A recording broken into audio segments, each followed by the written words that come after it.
Magandang umaga po sa inyong lahat. Good morning. Ito po ay ang unang araw o unang linggo sa taon 2022. At noong nakaraang taon po ay nakita natin kung paano tayo pinagtibay ng ating pong Panginoon bilang isang gawain. At ngayon po ay tayo nagpapasalamat sa Diyos, sa ating pong Panginoon na ating tagapagligtas, dahil tayo po ay nasa Kanyang presensya. Ang presensya ng Diyos ay nasa atin. At dahil po dyan tayo ay binigyan niya ng biyaya upang maabot pa natin itong taon 2022. Ano po?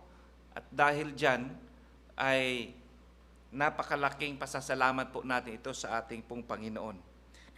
Tayo pong lahat ay tumayo at nais po natin, pati po ang lahat ng mga kasama ho natin sa online, sa YouTube, sa Facebook, at sa lahat po ng mga kasama ho natin na nananambahan sa Panginoon, ay manalangin po tayo at magpasalamat sa Diyos.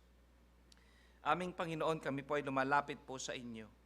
Kinikilala namin kayo bilang aming makapangyarihang Diyos na may gawa ng langit at lupa at nakakabatid ng lahat sa lahat na tao at alam kung ano ang patutunguhan namin, O Diyos, at batid po ninyo, Panginoon, ang kalalagayan ng bawat isa.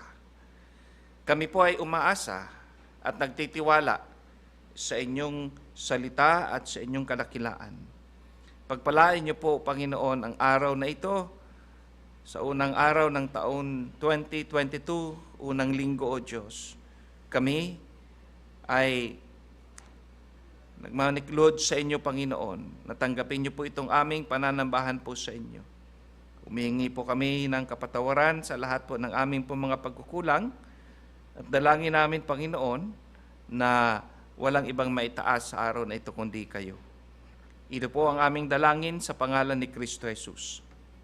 Amen. Please, take your seat. Okay, so ngayon po ay isang napakahalagang mga pangyayari ang ating pong nasilayan. Ano ho? Una, ito hong pagtaas ng ating pong kaso ng COVID dito ho sa ating bansa. Tunay nga na hindi lamang nakapasok, kundi kumalat na itong tinatawag natin Omicron variant. Ano po? At katulad nga po ng aking pong nakikita ho natin sa banal na kasulatan, ang lahat pong ito ay hindi na ho natin ito kinakagulat dahil ito ho naman talaga ay nasa saad sa banal na kasulatan sa ating pong Panginoon. Ito ho ay pinabatid na ho sa atin. Kaya tayo po ay may paghahanda dapat sa lahat pong bagay. Ang ating pong pag-uusapan sa umaga pong ito ay karugtong din po nung nakaraang linggo. Nung nakaraang linggo, ang ating pong topic noong December 26, the greatest loss in our family or ecclesia. At ito ho ay binigyan natin ng diin upang, actually, hindi lamang po sa ating pamilya, no, sa ecclesia, kundi sa ating bayan, sa bansa, o sa buong mundo. At ano nga po ba itong tinatawag natin the greatest loss? Ito ho yung dakila o pinakamatinding kawalan. Ano po? Kaya nung mapapansin nyo, kung hindi nyo pa po napakinggan yung mensahe po last Sunday, ay nabigyan po natin ng diin doon kung papaano ang ating pong mga anak, susunod na henerasyon, simula po sa atin, na tayo ay maging modelo para po sa kanila. Dahil sa lahat po ng mga mananampalataya, alam ko po na may desire kayo na magtayo ng inyong, kung loobin ng Panginoon, kanilang pamilya. Ano po? Na ito ay pamilyang masaya at may takot sa Panginoon at naglilingkod po sa Kanya. Kaya po, yung pag sinabi ho natin the greatest loss in our family, ito ho ay tumutukoy doon po sa ating pong next generation. Sa susunod ho natin na henerasyon, sa susunod natin, saling lahi. Ano ho? Kasi asahan natin mga kapatid, ibinigay na ng salita ng Diyos kung ano ang mangyayari sa hinaharap. Sabi po rito sa 2 Timothy chapter 3 verse 1 to 5, and this know also that in the last days, sa mga huling araw, alam niyo po, kinakailangan na ito'y maging seryoso ho tayo rito. Dahil kung seryoso tayo dito sa COVID na ito, mga kapatid, ang ating bansa ay seryoso sa paghahanda dito ho sa ating COVID na ito. At anuman, sa lahat po ng aspekto, political aspects ng ating pong gobyerno, ay tayo mga mananampalataya, advance ang ating pong kaalaman na pinagkaloob sa atin ng Panginoon. Bakit? Kasi nagbigay na ang Diyos sa atin na tayo ay hindi magulat, maging handa. Ang sabi rito, that in the last days, perilous time shall come. Yun po, mas matindi, nakakapangingilabot, no? Nakakatakot. Ang mga susunod na mga kabanata o tagpo ng panahon po natin. Sa atin, hindi na ho tayo nagtataka niyan. Tayo po ay inihahanda ng ating pong Panginoon. Inihanda na nga tayo ng ating pong Panginoon. Bakit? Kasi po sabi rito, for our next generation, yung susunod na henerasyon. Pag hindi ho tayo magpagamit sa Panginoon, kaya itong taon 2022, paggamit po tayo sa Diyos. Paano? Yun lamang simple hong, yung simpleng ipahayag ang salita ng Diyos sa ating mga mahal sa buhay. I-share ang daan ng kaligtasan. Yun lamang pong simpleng pag-imbita sa ating pong small group, sa ating LEDC. Sama ka sa LEDC. Sama ka sa pagtitipon. Sama ka sa Bible study. Sama ka sa church. Subukan niyo po, attend kayo ng church. Makinig po kayo doon sa pagpapahayag ng salita ng Diyos sa eklesiya, sa simbahan. Yung pong simpleng pag-imbita. Subukan mo lang. No? Yun, alam niyo mga kapatid, kapag kumilos ang salita ng Diyos, kumilos ang banal na Espiritu, hindi yan magdadalawang isip sa Panginoon. Pag ang Panginoon na ang mag-imbita sa Kanya. Pero kinakailangan magpagamit tayo. Halika, sama ka sa church. Halika, sama ka sa Bible study. Halika, sama ka sa ating pong Children of Light Club. Halika, sama ka sa ating fellowship. Sama ka sa fellowship ng mga youth, ng mga career, ng mga adults. Yun pong simpleng pag-imbita. Abay, hindi ho natin pwedeng tawaran kung paano tayo gagamitin ng Panginoon. Bakit? Kasi ang sabi rito, for our next generation, at tinutukoy po ito sa mga professing Christian. Unawaan niyo po pag sinasabing professing Christian. The next generation shall be lovers of their own selves, covetous, boasters, proud, blasphemers, disobedient to parents, unholy, unthankful, without natural affection, truce breakers, false accusers. 2 Timothy po yan, chapter 3, verse 1 to 5. Incontinent, fierce, despiser of those that are good, traitors, heady, high-minded, lovers of pleasures more than lovers of God, having a form of godliness. Ito lamang pong having a form of godliness. Nakakatakot na ho ito eh. Bakit ba? Wala nang distinction. May pagka-godliness din sila, pero forma lamang. Kaya, yun po, ang greatest loss, lalong-lalo na sa ating pong pamilya, lalong-lalo na sa ating pong mga anak, ay yung hindi natin madala ang ating mga anak sa pananampalataya sa ating pong Panginoon. Yung ikaw na ang merong kaligtasan, buhay na wala hanggan, hindi mo na ibahagi sa iba. Na alam mo naman na meron kang katiyakan na pag tayo bawian ng buhay sa langit katutungo, yun po ang napakahalaga. Kaya, ano ang greatest loss ng ating pong bansa kapag ang susunod na next generation, susunod na generasyon, ay tumalikod sa Panginoon. Yun po, yan ang binigyan ho natin ng diin. Kaya ngayon po, ang pag-uusapan ho natin ay ito, when the greatest is perfected in us. When the greatest is perfected in us. Meron po akong 6, pero ngayon 4 lang po nandito. Bigay ko na ho sa inyo yung outline. Ano ho? When the greatest is perfected in us, pag-uusapan po natin, una ay, number 1, love is perfected in us when we keep His commandment. Pangalawa, pag-uusapan natin, love is perfected in us when we extend God's love to the ecclesia. Number 3, love is perfected in us when we have boldness in the day of judgment. Number 4, love is perfected in us when fear is cast away. Now, lahat po yan ay makikita ho natin dun sa binasa ho kanina sa ating Bible reading. Dahil binanggit po doon yung perfection ng pag-ibig. Nung nakaraan pong, kaya yan po, yan ang ating pong pag-uusapan sa umagang ito. No? At nung nakaraang linggo, 2 weeks ago, noong pong December 19, yan po pinag-usapan natin. The greatest weapon against apostasy. Ano po? The greatest weapon against apostasy. At nakita ho din ho natin, no? Sa the same verse po na binasa ho natin kanina, 2 Timothy chapter 3 verse 1 to 5, this know also that in the last days apostasy. Ano ba yung apostasy? Pagtalikod sa pananampalataya. Apostasy shall happen when they shall be lovers of their own selves. Yun po yung ibig sabihin ng apostasy. Apostasy means they shall be lovers of their own selves.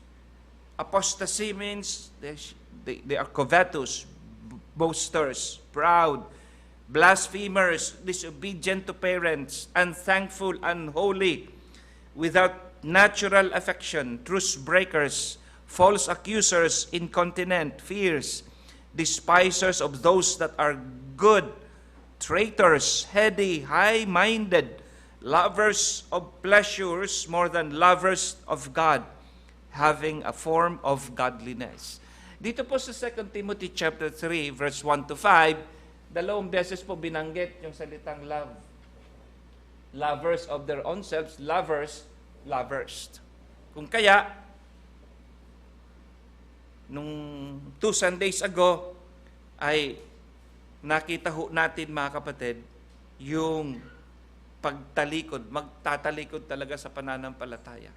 Sabi nga sa Matthew, bago dumating ang ating pong Panginoon, the love of many shall wax. Ano yan? Cold. The love of many shall wax cold. Ang pag-ibig ng karamihan mawawala. Manlalamig ang pag-ibig ng karamihan. At yan po yung masasaksihan natin sa eklesiya. No? Kaya, pag nanlamig ang pag-ibig, ito ang mangyayari. They shall be lovers of pleasure. Malamig na ang pag-ibig sa Diyos. They shall be covetous. Malamig na ang pag-ibig sa eklesiya. They shall be boasters. Bakit? Malamig na ang pag-ibig.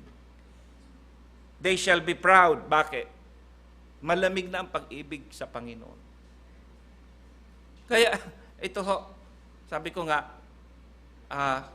pagmasdan po natin ito sa ating sarili. Sa akin ba ito nagaganap? Pagmasdan natin ito sa ating mga anak. Nagaganap ba ito sa ating mga anak? Kaya maging alerto ho tayo.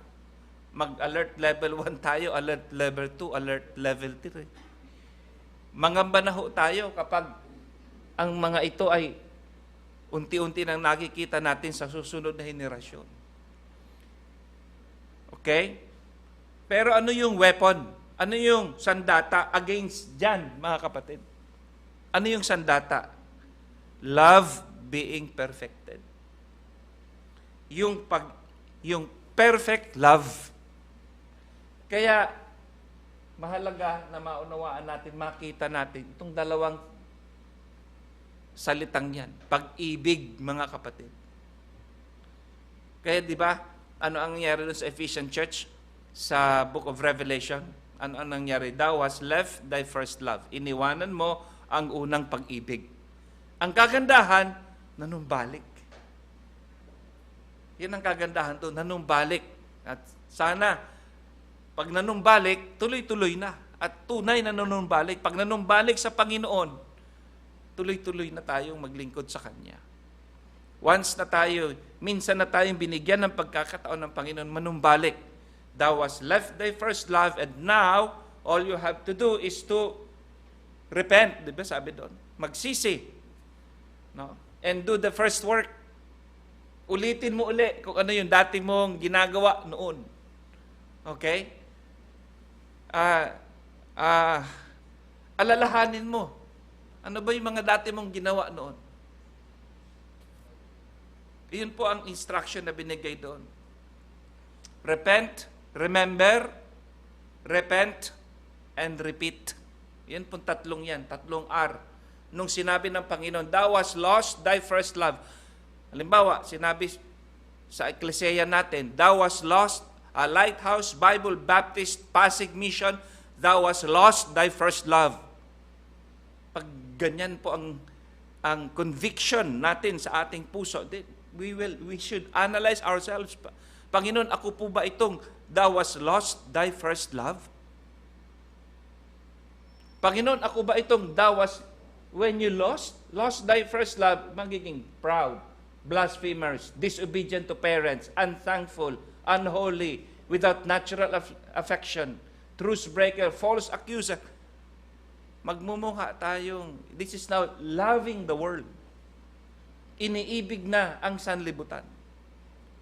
Thou hast lost thy first love. Kaya anong dapat gawin if we are losing our first love? Remember, alalahanin mo. Balikan mo yung mga balikan mo ang Kalbaryo. Nangihina po ba tayo? Nangihina po ba tayo sa Panginoon? Kasi ang tagal-tagal na natin naglilingkod.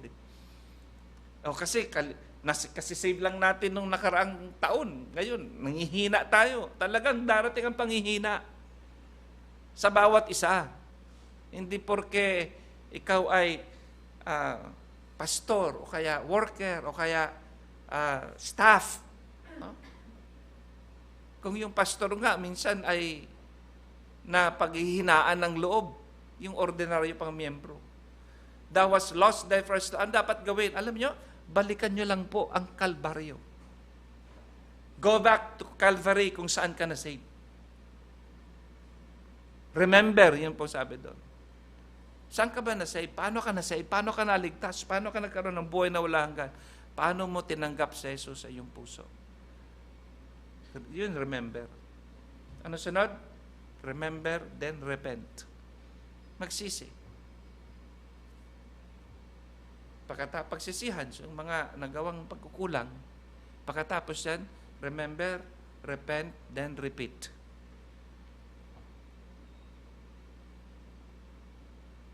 Do the first work.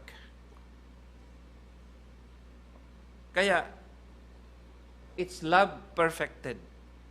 Alam nyo, doon po sa 1 Corinthians chapter 13, verse 13, nakalagay po doon, and now abideth faith, hope, and charity.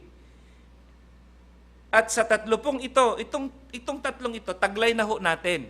Meron tayong pananampalataya, meron tayong pag-asa, at meron ho tayong pag-ibig. Ano po? Pero sa tatlong ito, sabi ng Panginoon, sa tatlong ito, ang pinakadakila ay pag-ibig. The greatest of this is charity. Yan po. Kaya po ang ating pag-uusapan sa umaga pong ito, kailan nagiging dakila kailan nagiging perfect ang pag-ibig sa atin? Kailan nagiging perfect po ang ating pag-ibig sa atin? Since taglay po natin ang pag-ibig na ito, when the greatest is perfected in us. When the greatest is perfected in us. Now sa Galatians chapter 5 verse 6, sabi ho na ba nakasulatan, for in Jesus Christ neither circumcision availeth anything, nor uncircumcision, but faith worketh by love. Kaya po yung faith, pananampalataya natin, at saka yung pag-ibig natin, sabay ho silang lumalago. Di ba sinasabi natin, matured ka na sa pananampalataya, nagmamatured ka na sa pananampalataya. Eh yun pang ibig sabihin ng perfect maturity. Pag sinabing perfect, ganap, matured. Okay? Katulad ng, alam niyo, pag ang mangga ay hilaw na mangga, pagkatapos ganap na siyang nahinog, nandun na yung peak ng kanyang pagkahinog. Pag hindi mo pa yan kakainin, unti-unti na yan, ma-overripe.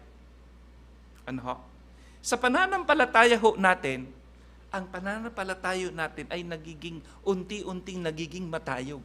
Hanggat sa ito ay nagiging perfect or matured.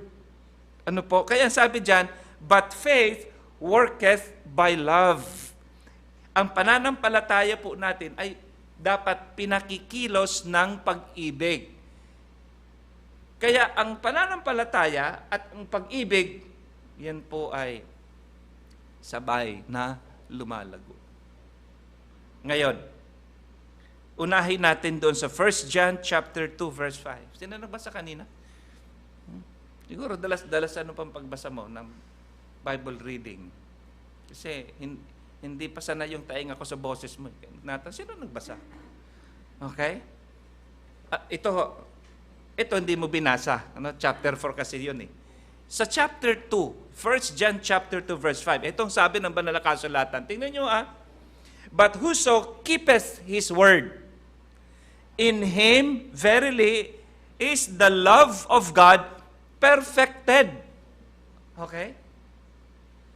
Whereby know we that we are in him. Yung palang pag-ibig, pwedeng maging perfect. Opo, pwedeng maging matured.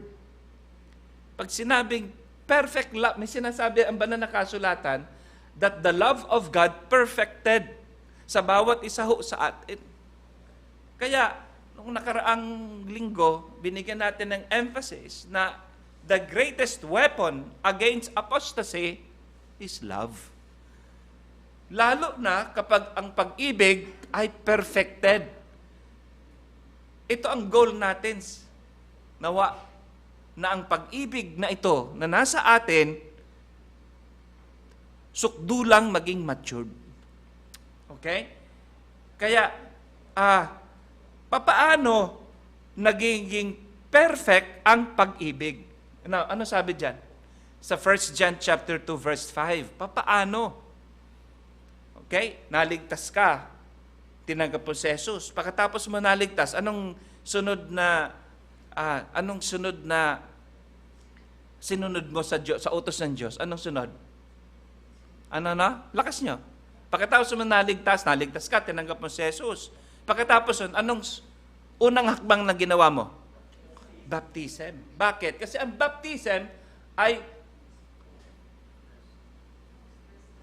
first step, unang hakbang. Kaya sabi na ba nakasulatan, whoso keepeth his word, in him, verily, ang sino mang tumupad, kaya tumupad tayo, nagpabautismo tayo. Okay? Tumutupad tayo o sino man keepeth o sumusunod sa kanyang salita. Yan, unti-unti nang sumusunod sa kanyang salita. At nagsisimula yan sa baptism. Alam niyo po, nung ako'y naligtas, siguro pareho po ninyo naman. No? Pareho ninyo. Hindi naman kaagad tayo nagpabautismo kaagad. Tama. Naligtas ka ngayon, nabautismo ka ngayon. Bibihira ho yun eh. Ako nag-isip-isip noon. Sabi ko, alam ko na ako'y tumanggap kay Kristo Jesus, pinatawad na ako sa aking kasalanan. Meron akong buhay na wala hanggan. Pero hindi agad ako nagpabautismo. No? Kasi ayoko pang iwanan ang sanlibutan.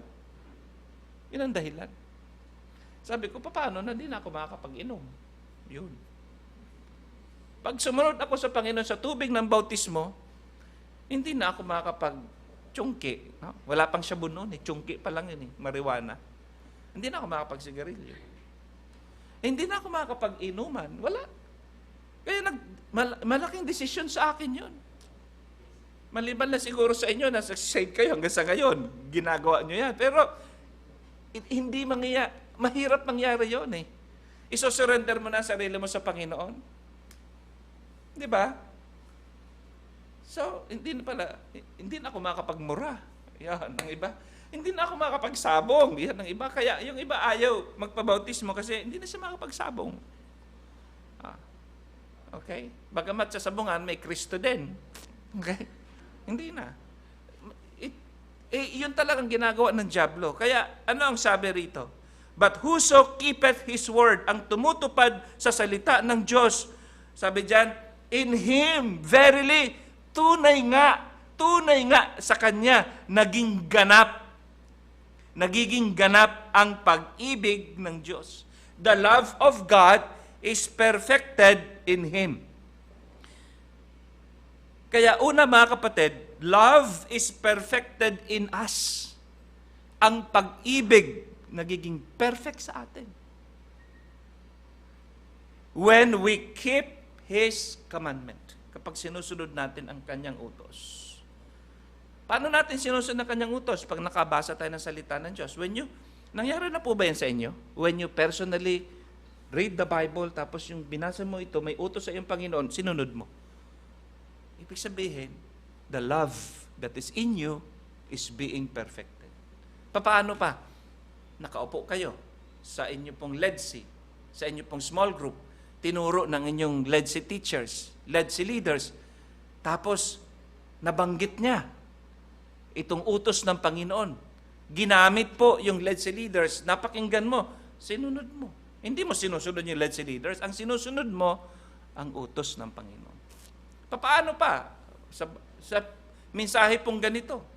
Whether kayo po ay nandyan sa bahay po ninyo, o kayo po ay nandito sa ating pong eklesiya, napakinggan nyo ang salita ng Diyos, His Word. Pagkatapos, sinunod mo. You keep it. Then, tinupad mo. Ano ang nangyari? Love is perfected in you. Kaya nga, hereby know we that we are in Him. Alam natin.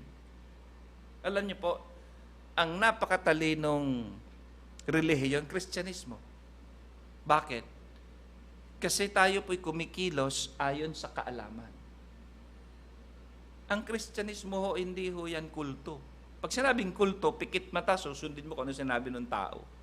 Tayo ho hindi. Sumusunod tayo sa sinasabi ng salita ng Diyos. Kaya sabi ko nga, di ba, wag niyo akong sundin.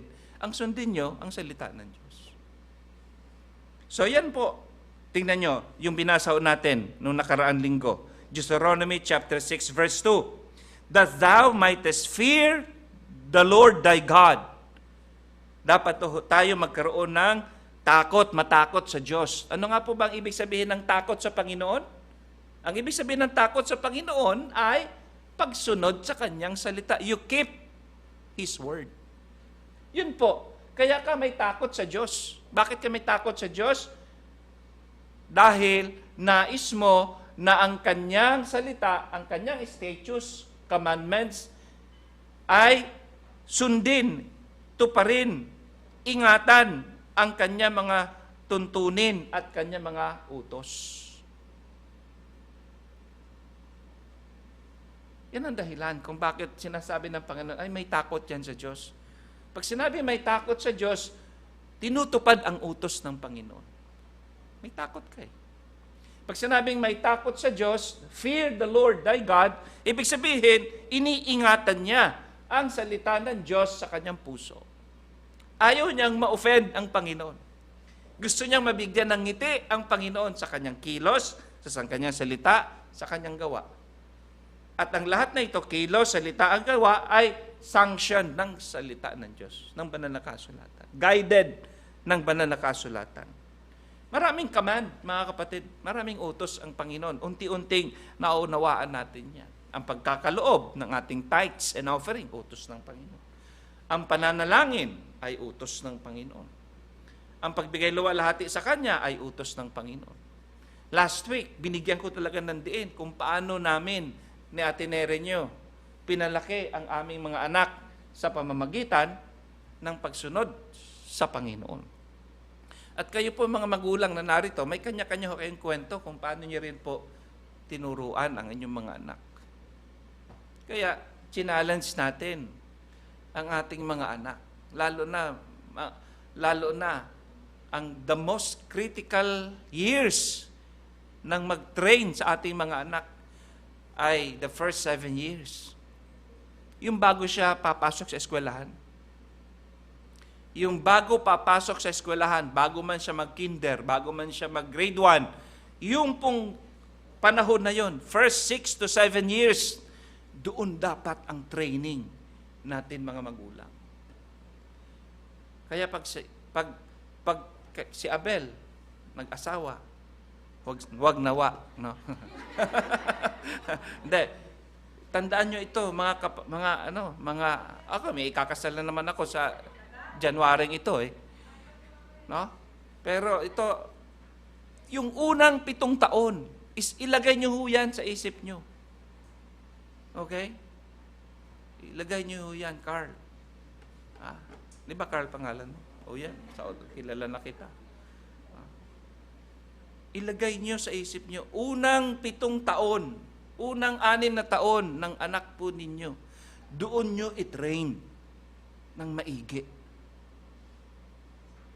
Kasi, pag ngayon, Carl, ikaw pa i-train ng tatay mo, ang hirap mo nang i-train. Ang laki mong katawan niyan, tingnan mo. Naunawaan niyo ang ibig ko sabihin? Habang malambot pa, ito kwento ni Tatay Abante palagi. No? Naalala ko, share ko sa iyo yung kwento ni Tatay Abante. Ang kwento niya, meron isang bata. Lumaki siya na yung lahat na nakita natin doon, lovers of pleasure more than lovers of God, lumaki siya na boasters, lumaki siya na ganun ang kanyang buhay. Naging pasaway. Okay? At dahil doon, naging kabigatan sa magulang. Tapos, hanggang sa lahat na nagawa, nakapatay, kukulong, tapos kinausap siya ng kanyang ama. Tapos, malaki na Sabi ng anak, Tay, kuha po kayo ng lubid. Sumunod naman yung ama, kumuha naman ng lubid. Itali niyo po yan dyan sa puno. Yan, sa sangang yan. Sa sangang maliit. Tinali. Okay? Nung tinali, sabi nung anak, Tay, hatakin niyo. Nung hinatak, siyempre maliit yung sanga, hinatak, bali. Okay? Hindi maintindihan yung ama kung anong pinagawa sa kanyang anak Tay, itali mo uli yung lubid na yan dyan sa malaking sanga. Tinali din. Ngayon, Tay, hatakin mo. Nung hinatak, hindi mabali-bali. Sabi nung anak, ganyan ho, Tay, ang ginawa nyo sa akin. Lalim, Yan, ang kwento sa amin yan. Ilang beses kaya narinig kita, Tatay Abante. At hindi ko yan nakalimutan. Anong ibig sabihin? Habang kaya mo pang baliin ang anak mo, habang maliit pa, ibig sabihin, habang maliit pa ang anak mo at kaya mong baliin, gawin mo. Kasi pag malaki na yan, mahirapan ka na. Kaya sabi ko sa inyo noong nakaraang linggo, ako ho ay naggagalit-galitan sa mga anak ko. Alam niyo naman, alam niyo naman ang ugat, 26 na ho tayo magkakilala. Hindi niyo pa ako kilala? Kailan ba ako nagalit? Sa lahat ng magkakapatid, magulang ko na nagsabi, sa lahat ng magkakapatid, si Roland, ang pinaka mabuot, mabait. Yan, sabi ni Chacha. Sa lahat namin magkakapatid. At ako na nga mismo nagsasabi sa sarili ko, ang bait ko naman. Yabang, no? Pero nakikita ko talaga Pamangkin ko na nagsasabi sa lahat ng mga uncle nila. Bukod sa mabait, pogi pa. Lakas ng tawa ako, no? Okay?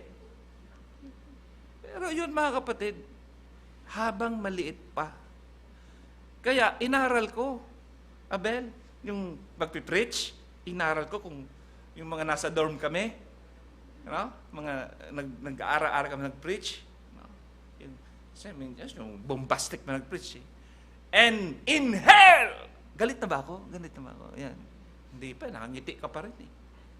Kayo mga makasalanan! Di ba? Mga makasalanan, nakangiti. Inaral ko rin kung paano maggalit eh. Hindi na nga lang ako, sumisigaw ngayon, matanda na siguro ako eh. Pagod na ako, si Abel na lang. Sige, sabi. Pero yun mga kapatid, kaya maliit pa mga bata, sinadya ko talaga na maggalit-galitan sa kanila. Pero di ako galit. Training kasi yun mga kapatid. Kaya sabi dyan, that thou mightest fear the Lord thy God, to keep all His statutes, His commandments, which I command thee, thou and thy son and thy son's son, all the days of thy life, that thy days may be prolonged. Okay? So yun. Anong sabi rito sa 1 John chapter 5 verse 3? Doon pa rin po tayo sa first point. Love is perfected in us when we keep His commandments. Ang iba kasi takot. Takot magpabautismo, takot sumunod sa Panginoon, takot magbigay ng tithes, takot magbigay ng thanksgiving offerings, takot maglingkod, takot maging choir member, no? Takot. Alam niyo po, ang sabi ng Banal na Kasulatan, tingnan niyo po sabi ng Biblia, for this is the love of God. Ito raw po ang pag-ibig ng Diyos, that we keep His, what? Utos. Commandments. At ang sabi dyan, ang commandments, ang utos, ang alituntunin ng Diyos, ang batas ng Diyos, ang salita ng Diyos ay ano? Hindi mahirap sundin. Ang dyablo lang ang nagbibigay takot sa atin. Kaya natakot din ako noon. Nung sinabi ng dyablo, huwag ka muna magpabautismo, ha? Kasi hindi ka na makakasama doon sa mga barkada mo. Oo nga naman. Huwag ka muna magpabautismo, ha? Alam mo, pag nagpabautismo ka dyan sa Lighthouse Bible Baptist Church, magbibigay ka na ng 10% ng tithes mo. 10% ng income mo. O di ba nakakatakot yun?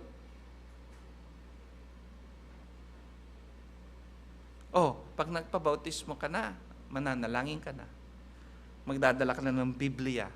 Nakakahiya, di ba? Magdadala ka ng Biblia. No? Magpipray ka na bago kumain. Lord, maraming salamat sa gaganyanin ka ng dyablo eh.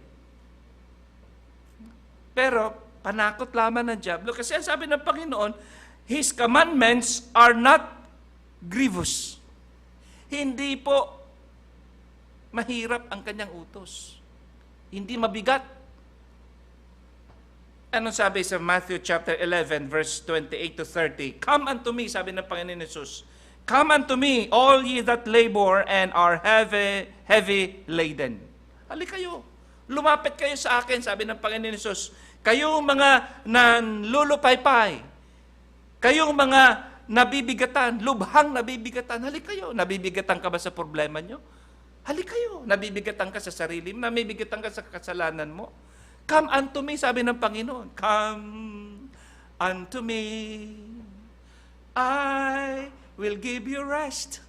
Diba? Sabi ng awitin. Come unto me, lumapit kayo sa akin, sumurrender kayo sa akin, kayong mga nanlulupaypay at mga nabibigatan, and I will give you kapahingahan. Pagod ka na ba sa kasalanan?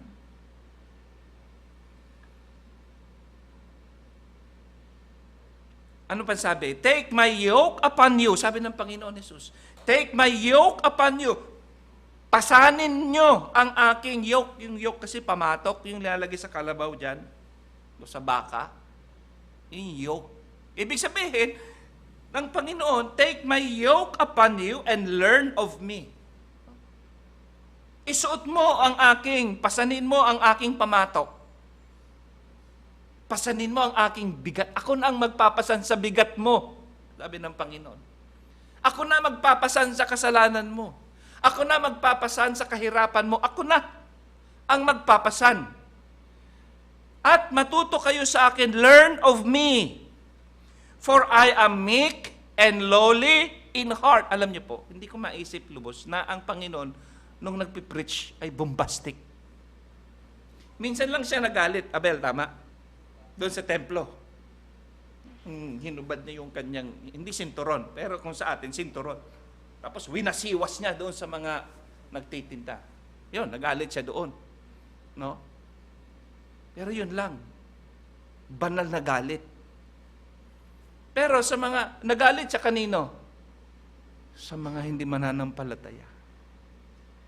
Kaya, hindi ko maisip na ang Panginoon nung nagtuturo, bombastic. And bakit? Ano sabi yan? For I am meek, ako ay meek, mapagpakumbabang, may pusong mapagpakumbaba, at maamo. Ang Panginoon ay maamo. Yan ang description sa Kanya. Kaya halik kayo sa akin kasi ako ay maamo. Hindi ako nakakatakot. Sabi ng Panginoon, ako ay mapagpakumbaba, lowly in heart, and ye shall find rest unto your souls. At kayo ay magkakaroon ng kapahingahan sa inyong mga sarili, sa inyong mga kaluluwa. Kaya nung tayo tumanggap kay Kristo Jesus, hindi ba laking kapahingahan natin? Sa langit tayo tutungo. We never now worry about the future. We never worry about Omicron. Worry ba kayo sa Omicron? Baka mamatay ako sa Omicron. Hindi sa langit na. Hindi ba? Ano sabi? For my yoke is what? Easy. Madaling dalhin ang aking pamatok. Magaan itong pasanin. Kaya, sabi ng Panginoon, take my yoke upon you. Kaya ang utos ng Diyos, hindi po grievous. Hindi burdensome. Sa iba, siguro, burdensome yung panalangin, burdensome ang pagpunta sa church. Burdensome ba sa inyo ang umawit sa Panginoon? Burdensome ba sa inyo ang bahagi ng pagpapala ng Diyos? O ngayon po, pag may Omicron tayo, at mayroon tayong switch on na naman natin yung Lighthouse Watch. Okay? Anong ibig sabihin? Pag meron tayong kapatid o kamag-anak ng ating mga kapatiran, kailangan ng sasakyan, ready ang sasakyan. Kailangan dalhin sa ospital, ready ang kailangan niya ng oxygen tank, ready ho tayo. Magtutulong ulit tayo ng ayuda sa ating, hindi natin pinapanalangin na magkaroon po ng sakit, no, sa ating mga kapatiran. Pero, i-ready ho ulit natin kasi inire-ready na ng ating pong bishop ang mga ito. Kung wala kayong doktor, meron pong doktor na titingin ho sa inyo online. Kung wala kayong mapupuntahan hospital, meron pong hahanap ng hospital po para sa inyo ang Lighthouse Watch. Okay? At baka sa susunod na Sabado ay magbabakunahan uli doon sa Tatalon. Kung wala pa yung third dose, magpa-third dose na ho kayo. Okay? Babalita na lang ho natin yan sa bawat isa. Next. Anong sabi rito? Pangalawa. So tapos na tayo. Ano yung una? Love is perfected in us when we keep His commandments. So, sundin natin ang salita ng Diyos dahil hindi ito mahirap sundin. Ito yung madali. Magaan. 1 John chapter 4 verse 11 and 12. Ito yung binasa kanina. Sabi rito, Beloved, if God so love us, we ought also to love one another. No man hath seen God at any time. If we love one another, God dwelleth in us, and His love is perfected in us. Ang kanyang pag-ibig ay nagiging sakdal, nagiging lubos, nagiging ganap. Yung maturity ng pag-ibig natin. Kaya ang unti-unti nagiging matured tayo sa pag-ibig, mga kapatid. Ano sabi dyan? Mga minamahal, if God so loved us, kung tayo ay iniibig ng Diyos ng gayon na lamang, nararapat na mag-ibigan din naman tayo sa isa't isa. Okay? Nararapat. We ought. It is a must na tayo rin ay mag-ibigan sa isa't isa kahit hindi kaibig-ibig. Tingnan niyo po bang mukha ng katabi niyo? Tingnan niyo. Kaibig-ibig ba yan? Tingnan niyo. Kaibig-ibig ba yan? Lalo na pag inutangan ka, tapos hindi pa binayar. Tingnan nyo ngayon, may mga utang sa inyo. Sige, tingnan nyo. Sa isip nyo sabihin nyo, bayar mo ng utang nyo.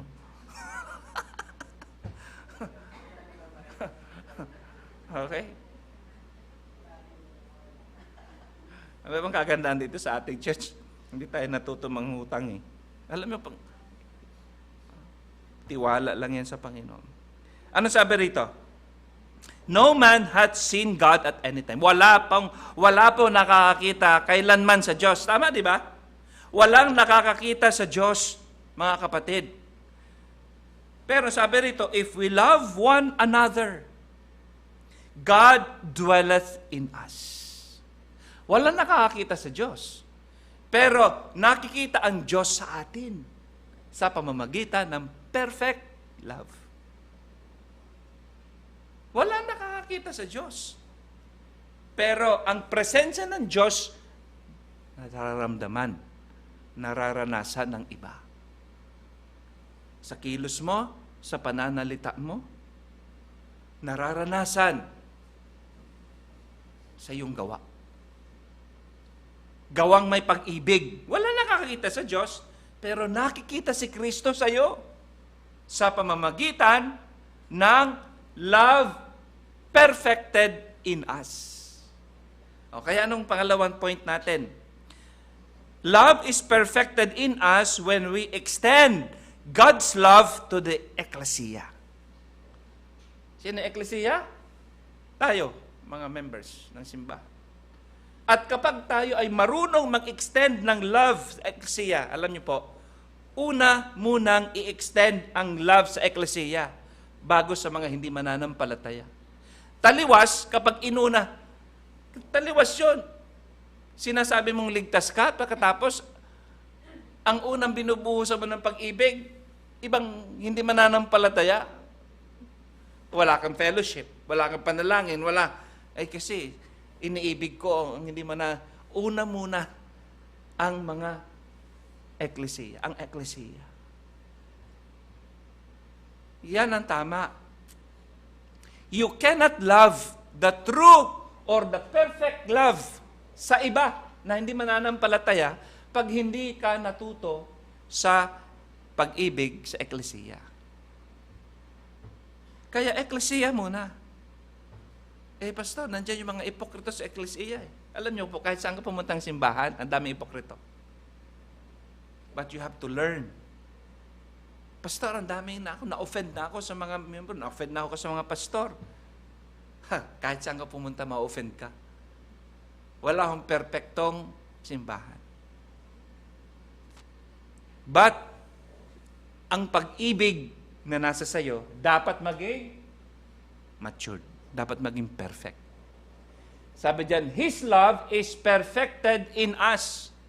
His love is perfected in us, and because of that, God dwelleth in us. And when His love is perfected in us, we love the ecclesia. We love the brethren. Kaya mapunta ka na ibang lugar. Naranasan mo ba napunta na ibang lugar? Sa ibang lugar. Sa Pilipinas, ibang lugar, sa ibang bansa. Wala kang kakilala. Tapos may nakita ka, may nakilala ka, nalaman mo na born again, then katulad mo, merong kaagad kindred spirit. Merong kaagad iba, merong ibang banding kaagad. Naranasan niyo na 'yon? Punta ka na abroad, kahit pumunta ka na abroad. Tapos nasabi niya, ay ako po'y naligtas din nung ganito. Iba kaagad. Kaya nga mga mananampalatay, madaling maloko eh. Kayang madaling lokohin. Kasi madali tayo magtiwala. Tama? Madali tayo magtiwala. Sinabi lang na siya ligtas. No? Ligtas naman pala yan. Pagbautismo. Ayan, nagpabautismo. Tapos linagawan. Ayan, nagpaligaw naman. No? Nung nakasal na, nawala na sa simbahan yung dalawa. Naloko eh. Daming mga ganyan. Ang kwento. Pero ano sabi dyan? We ought to love one another. Una muna ang pag-ibig sa ating pong eklesiya. Kaya, beloved, pag sinabi kasi beloved, ang tinutukoy ho niyan, one another, ang eklesiya. Ano ho? So, love is perfected in us when we extend God's love. Hindi lamang love, but the love of God in us to the ecclesia. Okay? Pangatlo. Pangatlo na. Sabi rito sa 1 John chapter 4 verse 17. Herein is our love made perfect. Okay, narito. Tingnan nyo. Narito, ang pag-ibig ay nagiging ganap. Perfect. Love made perfect. Paano daw naging perfect ang love? That we may have boldness in the day of judgment. Anong connection ng pagiging perfect ng love sa atin sa judgment, boldness sa judgment, the day of judgment? Because because as He is, so are we in this world. Okay? Dahil daw, sabi rito, boldness, no? Hindi natin, pag sinabing boldness, hindi natin kinakatakutan. Meron kang boldness. Hindi natin kinakatakutan ang araw ng paghukom. Okay? At dahil sa hindi natin kinakatakutan ang araw ng paghukom, ang pag-ibig ng Diyos sa iyo ay perfected. Bakit, Pastor? Meron po ba nagtatakot sa araw ng paghukom? Opo. Okay, alam nyo, konektado ho yan sa verse, Hebrews chapter 9, verse 27. Tingnan nyo po, i-combine nyo itong dalawang to, verse na yan. Sabi sa Hebrews chapter 9, verse 27, as it is appointed unto men once to die, and after this, the judgment. Appointed, itinakda. Nakatakda sa tao, nakatakda sa bawat isa sa atin. Sa inyo rin po, dyan, na nasa online. Nakatakda po sa bawat isa sa atin. Nakatakda po sa inyong mga nasa YouTube. At sa inyo pong mga nasa Facebook. Nakatakda. Bata ka man, matanda ka man, may pinag-aralan ka man o wala. Nakatakda. Ano ang nakatakda? Ano ang nakatakda? Jason. Para tayo Sunday school, no? Ano nakatakda? Nakatakda ang, tama, sabi ni Jason, tama. Grabe naman. Nakakapangilabot naman nung nakatakda yung, tama po, nakatakda ang kamatayan. Okay? Appointment po yan eh. At yan po ang appointment na hindi na nakakancel. Okay? Yan ang appointment na always on time. Nakatakda na mamatay. Bawat isa sa atin. But after death, after this, pagkatapos mamatay, anong sunod? Judgment. Okay, i-combine mo yung dalawang yan. Sabi dyan, herein is our love perfected, that we may have boldness. Hindi natin katatakutan ang araw ng paghukom sa atin. Bakit? May boldness ka. Alam nyo, ang pangatlong mga kapatid, pangatlo, love is perfected in us when we have boldness in the day of judgment. Alam nyo? Hindi ba, sino sa inyo rito ang may takot mamatay? Alam nyo kung bakit may takot kang mamatay? Save na ako, pastor, pero may takot akong mamatay. Alam mo kung bakit? Wala kang katiyakan ng kaligtasan. Kasi ang sabi ng banal na kasulatan, love is perfected in us when we have boldness. Okay? Pag wala kang boldness, ayaw mo munang mamatay. Panginoon, ayaw ko pang mamatay. Gusto ko pa pong mag-asawa. Yan. Panginoon, ayaw ko pang mamatay. Gusto ko pa magtrabaho sa abroad. Yan. Panginoon, ayaw ko pa magmatay. May mga mananampalatayang hindi pa handang mamatay. Bakit? Ayaw nilang iwanan ang sanlibutan. Bakit? Bakit? Because ang pag-ibig ay hindi pa perfected. Pero once na ang pag-ibig ay perfected, Panginoon, wag ka muna hong dumating. Meron ba nanalangin ng ganyan? Meron. Panginoon, wag po na kayo dumating. Sana po, makasal po muna ako sa taon 2022. Ha? Hindi ba mas maganda? Ha? Ano pangalan ng anak mo? Ano? Ito? Kay. Hindi ba mas maganda ang ugali, ang sasabihin ni Kay, makasal man ako o hindi, handa ako. Handa akong. At ako ay walang kinakatakutan kahit man kamatayan. Di ba? Ibig sabihin, tama ang puso mo. Yung pag-ibig ng Diyos na nasa sayo, perfected. Tama? Amen? Ganon, mga kapatid. May mga taong, wag ka muna, Panginoon, sana wala pa munang rapture. No? Okay, bakit? Kasi hindi handa ang kanilang puso. Ang kanilang puso ay hindi pa perfected. Alam nyo, ito, kahit bukas, pugutan ka na ng ulo ni Antikristo. No? Kahit bukas na pugutan ng ulo ni Antikristo. Yung term na sabi, okay lang. Basta ako mamatay na naglilingkod sa Panginoon. Yan ang handa, ang puso. Handa ang kanyang ang pag-ibig ay perfected sa kanya.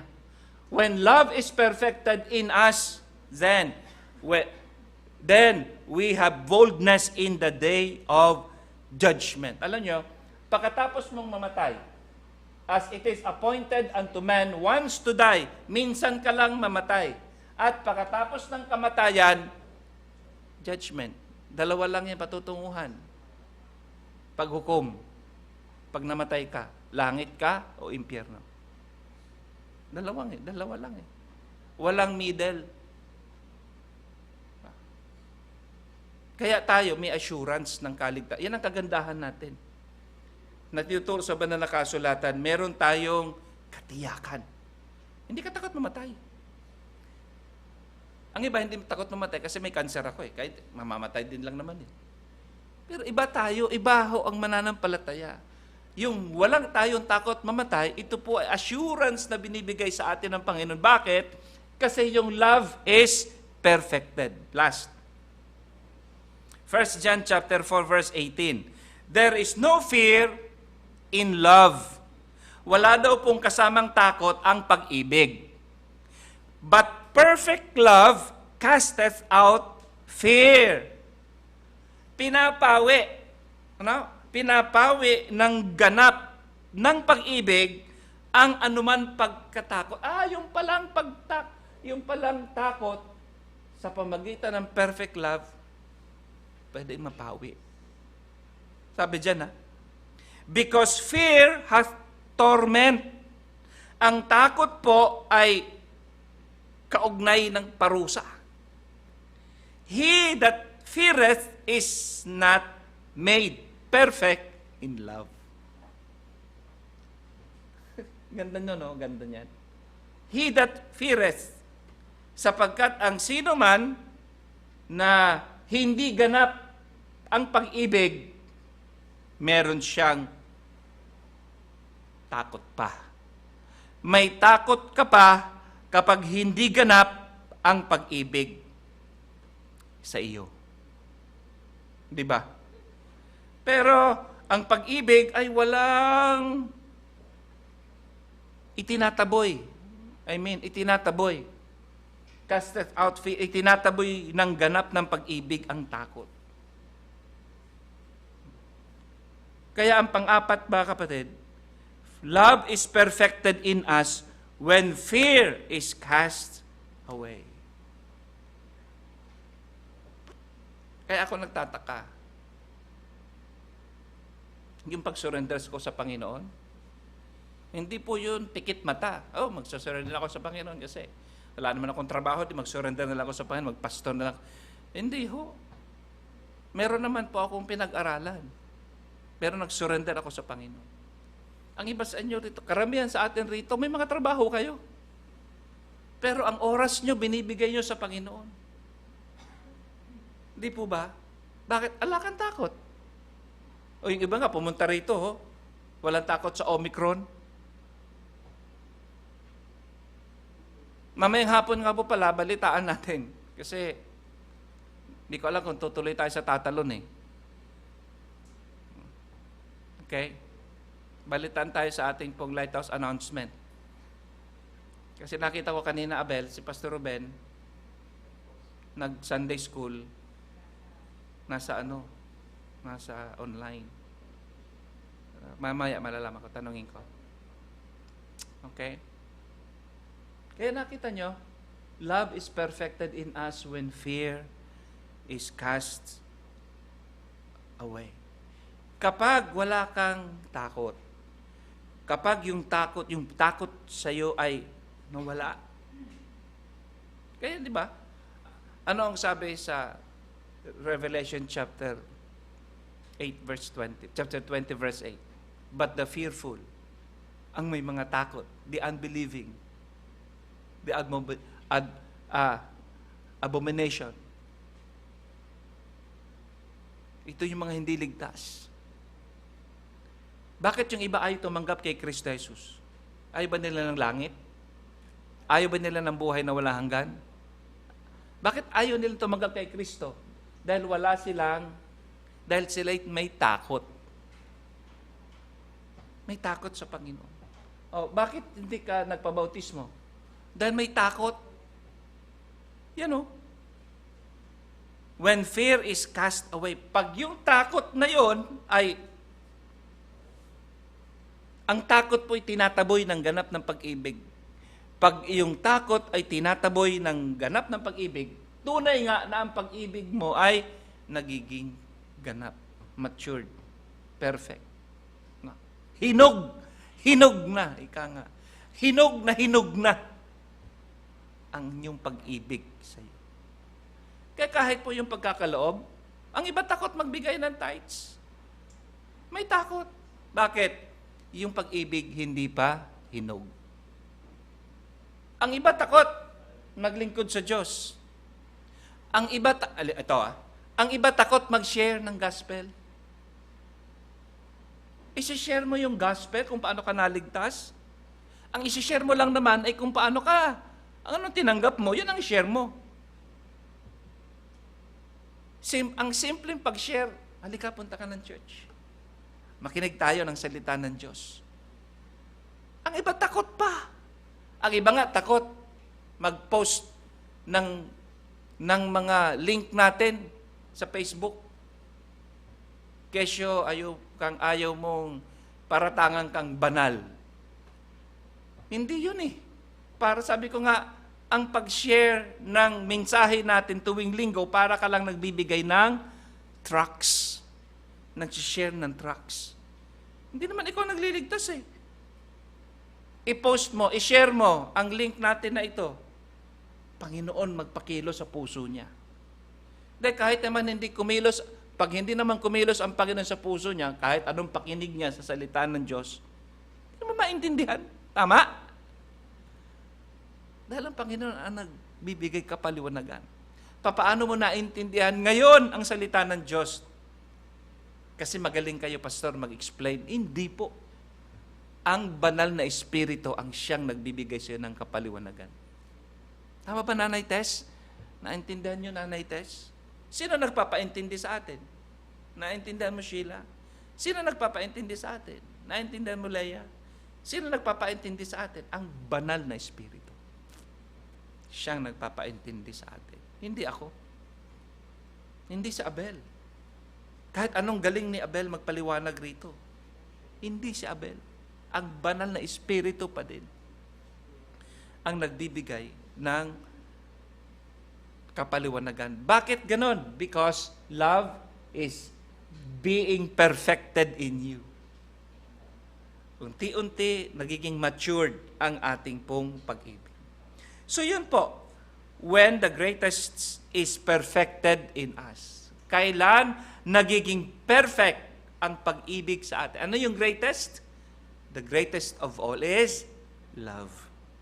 So ano yung, paano nagiging perfect yung love sa atin? Nagiging matured? Nagiging matibay?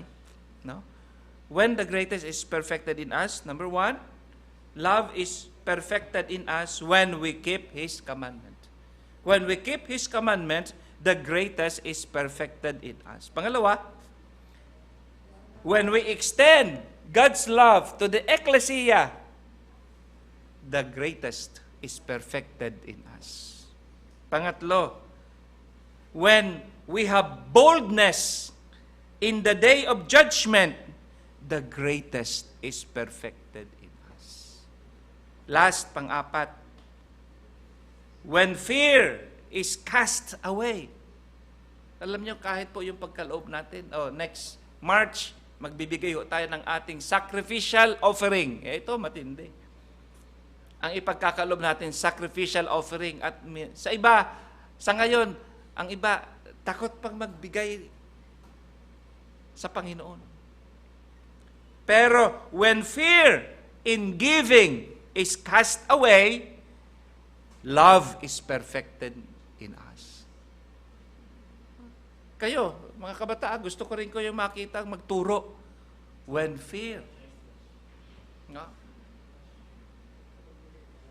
is cast away. Sige ho, pastor, sige, mag-share po ako ng gospel. Magtuturo ako sa mga bata, magtiteach ako sa mga children. When fear is cast away, opo, magpapagamit ako. Okay? Then, love is perfected in us. So, yan pong dapat na yan. O ngayon, sa mga hindi duwag, magbibigay tayo ng ating pong offering. Tapos na ho ako. Pero tandaan po natin, ang pag-ibig nagmamatured. Nagiging perfect. Sana yung pag-ibig na nasa atin, yung pag-ibig ng Diyos na nasa atin, ito po ay maging perfect. Amen? Tayo pong lahat tumayo. At sa lahat po ng mga matatapang, inahamon ko po kayo magbigay ng ating pong tithes and offerings. Okay? Yung mga napamaskuhan po ninyo, no? Yung tithes po niyan, opo, bait. No? Ang babait nitong mga batang ito. Tayo po'y manalangin. Panginoon, maraming salamat po sa aming natutunan sa umagang ito. Salamat po sa amin din pagkakaloob ng aming pong ikapo, ng aming offerings po sa inyo, O Diyos. Pagpalain niyo po, Ama, ang pagbibigayan po ito at pagpalain ang lahat, O Diyos. Salamat po sa inyong salita at salamat sa pag-ibig na nasa amin. At yun po ay unti-unting lumalago sa amin, O Diyos, hanggat sa ito po ay maging perfect sa amin, Panginoon. Pagpalain niyo po, Ama, ang mga gagawin pa namin, maging mamayang hapon, O Diyos. Ingatan niyo pang bawat isa, mga nasa bahay, mga nasa kanilang lugar, nasaan man po sila, Panginoon, ingatan niyo po. Ilayo sa kapahamakan, maging sa karamdaman, at pagpalain, Panginoon. Patuloy kami sa taong ito, 2022. O Diyos, salamat uli at lalabas kami sa lugar na ito na may bagong puso, may bagong kaunawaan, may bagong katuruan, may bagong pagbabago sa aming buhay sa pamagitan ng iyong salitang aming napakinggan. Ito po ang aming dalangin sa pangalan ni Kristo Jesus. Amen. Okay, pwede na kayo maupo at nais kong tawagin ang aking panganay na anak, kung hindi niyo po nakikilala, si Yeyeng.